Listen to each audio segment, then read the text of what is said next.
Selamat pagi Pak Yuda. Selamat pagi. Selamat pagi Pak Andi. Selamat pagi Bu. Oke, hari ini Ibu Nurma datang ke SD Sakarius 9 ya. Oh, siap. Dalam rangka kegiatan supervisi manajerial, sekaligus nanti kita akan berbincang sedikit tentang refleksi pelaksanaan proses pembelajaran dengan menggunakan pendekatan pembelajaran mendalam. Pak Andi sudah melakukan refleksi kan? Siap Bu, kita sudah. Supervisi juga sudah. Supervisi oke. Kepada seluruh guru-guru ya. Guru ya. Oke, baik. Saya ngobrol-ngobrol dulu dengan Pak Yuda ya. Oh, siap, monggo silakan. Baik. Pak Yuda mendapatkan materi pembelajaran mendalam dari mana Pak? Itu dari BGTK. Dari BGTK. MMTK. Latihan ya Pak ya? Ya, MMTK dari yayasan. Oke. Sekarang Bapak memaknai pembelajaran mendalam ini seperti apa? Ini pembelajaran mendalam itu pembelajaran yang meliputi ada 8 dimensi profil lulusan, kemudian ada praktik pedagogis, terus ada pengalaman belajar, kemudian ada kerangka Pembelajaran. pembelajaran. Tujuannya itu untuk memuliakan peserta didik. Boleh nggak Bapak berikan contoh dengan saya bagaimana cara Bapak memuliakan peserta didik yang ada di dalam kelas? Jadi di tentang memuliakan ini kan ada 3 prinsip BPM, ada makna, ada kesadaran, Gerakan ya. memuliakan. Dari itu kan diimplementasikan dalam kegiatan inti. Dalam kegiatan inti itu ada memahami, refleksi, sama satu lagi mengaplikasi. Nah, kalau seandainya Bapak berbicara bahwa memuliakan itu adanya melalui 3 prinsip tadi. Lalu kita juga melaksanakan proses pembelajaran dengan melihat pengalaman belajar. Yang 3M tadi ya Pak ya, memahami, lalu mengaplikasi dan merefleksi. Bisa cerita sedikit lebih banyak dengan kami kepala sekolah dan juga saya dan juga mungkin juga penonton ya. Bagaimana Bapak itu mau melaksanakan proses pembelajaran untuk membedakan tahapan dari pengalaman belajar anak yang memahami, mengaplikasi dan merefleksi. Memahami itu kan ada di kegiatan awal. Kegiatan awal. Kegiatan awal. Jadi setiapnya seorang guru memang harus tahu kondisi kebutuhan peserta didik. Maka di situ kadang ada analisis, itu ada anak yang kinestetik, kemudian Audiovisual. visual sama auditory gitu. Ya. Jadi kalau memahami itu Bapak maknai bahwa itu adanya di kegiatan awal gitu ya, untuk melihat gaya belajar anak. Terus untuk di mengaplikasi di mana? Mengaplikasi itu ada di kegiatan inti. Kegiatan inti berdasarkan tahapan. Kegiatan inti kan itu lebih bagaimana membuat pembelajaran itu lebih bermakna. Terus Kegiatan inti. bisa diberi contoh nyata Pak? Anggap saja Bapak mengajarkan waktu supervisi sama Pak Andi pelajaran apa? Misalnya pembelajaran matematika. Pembelajaran matematika itu tentang pecahan. Tentang pecahan. Jadi harapannya pembelajaran itu bukan hanya sekedar teori, tapi sifatnya bisa kontekstual. Kontekstual tujuannya supaya anak itu belajar, itu mereka bisa terapkan dalam kehidupan sehari-hari. Contohnya kalau matematika tadi halaman apa? Tentang pecahan. Pecahan, berarti bilangan ya, bilangan. Bilangan tentang pecahan desimal. Itu bagaimana anak itu memahami. Misalnya anak disuruh membeli orang tuanya, tolong belikan ibu setengah jeruk setengah kilo. Nah, anak kan harus paham setengah itu nilainya berapa. Nah, supaya ketika mereka bayar, mereka itu paham. Jadi anak itu kalau kontekstual kan bayar itu tahu mereka itu yang dibayar itu berapa, kembaliannya itu berapa. Jadi pecahan kontekstual setengah itu mereka tahu nilainya berapa. Itu di aplikasi ya Pak ya? Ya, Pada tahap anak itu mungkin belum tahu untuk aplikasi, memahami caranya bagaimana Pak? maka dengan cara kita buat ini. Jadi ada alat peraga. Alat peraga anak menentukan sendiri dulu pecahan. Jadi guru itu membuat misalnya pizza. Pizza itu dibagi 8 potongan. Anak itu harus tahu dulu.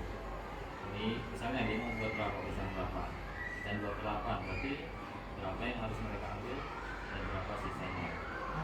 Jadi memahamkan anak berapa bagian daripada Ya. satu contoh utuh gitu ya. Utuh, ya. Terus dibagi, kalau dibagi 4 berarti 1/4, dibagi 8 berarti 1/8 dan seterusnya. Nah, bagaimana Bapak itu melaksanakan proses pembelajaran dengan menggunakan pengalaman belajar yang ketiga, refleksi? Refleksi. Jadi ini tadi kembali lagi itu, jadi memang sebaiknya pembelajaran itu harus diferensiasi. Diferensiasi, jadi dikelompokkan. Dan kelompokan ini juga perlu ada namanya kesetaraan gender tadi. Ya, Jadi ya. tidak hanya perempuan semua, tidak hanya laki-laki, tapi di situ kita juga memberikan kesempatan kepada anak untuk menentukan dalam kelompok. Apabila dikatakan itu sesuai, ya itu lebih baik. Kalau tidak sesuai, kita sebagai guru menjelaskannya supaya lebih baik. Dan terakhir itu tentang kita merefleksi. Ya, refleksi itu guru memberikan kesempatan kepada murid. Kendala yang kita alami mungkin nanti sebagian itu rata-rata bagaimana refleksi itu dimaknai dengan murid bertanya. Ya, kebanyakan kan guru yang bertanya. Refleksi itu selalu guru bertanya, siapa yang mau paham, siapa yang mau bertanya, gitu kan. Tapi kan yang kita gali itu murid yang bertanya, murid yang bertanya. Itu yang harus kita gali. Bagaimana memancing supaya murid bertanya, itu tujuan refleksi sebenarnya. Jadi sebenarnya kalau anak paham kan, anak paham tidak paham itu kan yang tahu anak.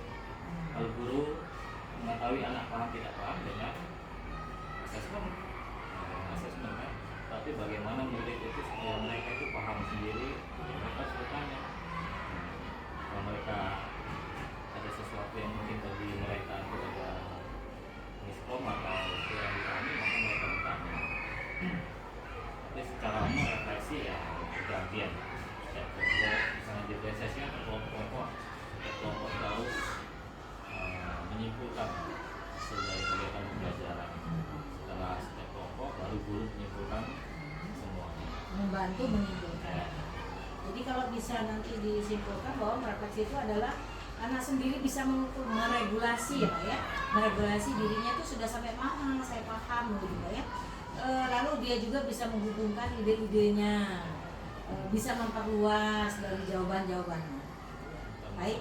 Termasuk memberi masukan ya. Oke. Dari bertanya juga bisa memberikan feedback dari pertanyaan ke mana. Oke, saya beralih ke kepala sekolahnya nih yang melakukan supervisi akademik, terutama kepada Pak Yuda ya. Menurut Bapak, betulkah beliau ini sudah menggunakan 3 prinsip di pendekatan pembelajaran mendalam dalam proses pembelajaran? Baik Bu Roma.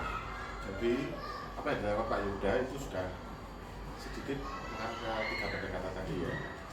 Dan kemudian cukup bagus juga tadi. Ya para anak yang bertanya tadi, maka anak akan tahu saya sampai di mana kemampuan. Beliau tadi menyampaikan kalau bukan cuma asesmen, oh ini sudah diketahui, sudah dipahami, tapi itu juga ada hal yang luar biasa. Jadi saat anak ini belum mengerti, belum paham, dia mengukur sendiri dan gurunya yang akan berubah menyesuaikan dengan apa yang direfleksikan anak. Kemudian juga bagus, tapi sudah disampaikan di awal itu belum mengerti, diajari konkret. Jadi bapak ibu guru yang sudah bagusnya memang seperti itu, membawa alat peraga. Kalau nggak punya gambar yang asli, kemudian bisa dipegang, bisa dilihat, bisa dirasakan bersama, kemudian paham betul, oh ini pecahan setengah loh, ini 1/4 loh. Kemudian diaplikasikan dalam kehidupan sehari-hari. Di saat disuruh belajar tadi, oh kalau 1 harganya 1.000, kalau setengah berarti kita harus bayarnya 500. Maka hal inilah yang memang menjadi pimpinan kita bersama. Saat belajar di sekolah, maka bisa diaplikasikan dalam kehidupan sehari-hari dan untuk hidup tentunya menjadi gitu. Nah, kalau boleh Bu Nurma tahu, kan Bapak sudah mensupervisi seluruh guru nih. Kalau dalam skala 0 sampai 100 guru-guru yang ada di SD Sapriyus 9 ini yang sudah melaksanakan PM yang menurut Bapak ini sudah sesuai, sudah memuliakan, prinsipnya udah ada, pengalaman belajar, lalu kerangka pembelajaran udah berjalan dengan bagaimana mestinya, kira-kira berapa persen Pak? Oke lah. Ya, dalam proses awal kira-kira yang sudah paham sudah 80%. Sudah paham dan sudah Paham, melaksanakan. mengaplikasikan dalam kegiatan belajar. Yang 20% OTW kita akan rangkul bersama-sama dengan teman-teman yang sudah paham. Semoga saja tahun pelajaran 2025-2026 beres ya. Di semester 1 beres, maka semester 2 masih ada lagi nanti proses seperti yang kedua 100% saya yakin. Jadi langkahnya kan supaya dia genap tuh sampai 100%, langkah Bapak apa nih? Selain minta bantuan nih dari teman-teman yang sudah paham, memberikan pemahaman kepada mereka apa Nah, lagi? kita kan punya kobel nih. Jadi wadai dengan kobel tadi, kemudian saya sebagai rekan-rekan, maka saya tidak mendukung apa yang dibutuhkan oleh teman-teman waktu mungkin ada sarpras, mungkin ada dukungan apa, saya siap 100%. Jiwa raga saya siap untuk dukung kobel.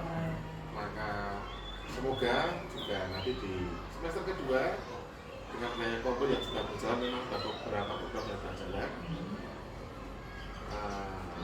satu dengan yang lain bisa gotong royong dan akhirnya bisa berjalan bersama, berproses bersama dalam meningkatkan pelayanan pendidikan. Itu Bu. Baik, terima kasih Pak Andi bincang singkat kita hari ini. Bagaimana sih kira-kira hasil supervisi akademik yang dilakukan dengan pengimplementasian pendekatan pembelajaran mendalam yang ada di SD Santa Yesus Tunggal. Mudah-mudahan apa yang sudah menjadi rencana untuk perbaikan ke depan ini dapat berlangsung dengan sebagaimana mestinya. Gitu Pak Andi? Siap, Bu. Terima kasih. Terima kasih. Itu saja Ibu mungkin hasil perbincangan singkat kami hari ini. Mudah-mudahan bermanfaat. Assalamualaikum warahmatullahi wabarakatuh. Selamat pagi. Selamat pagi.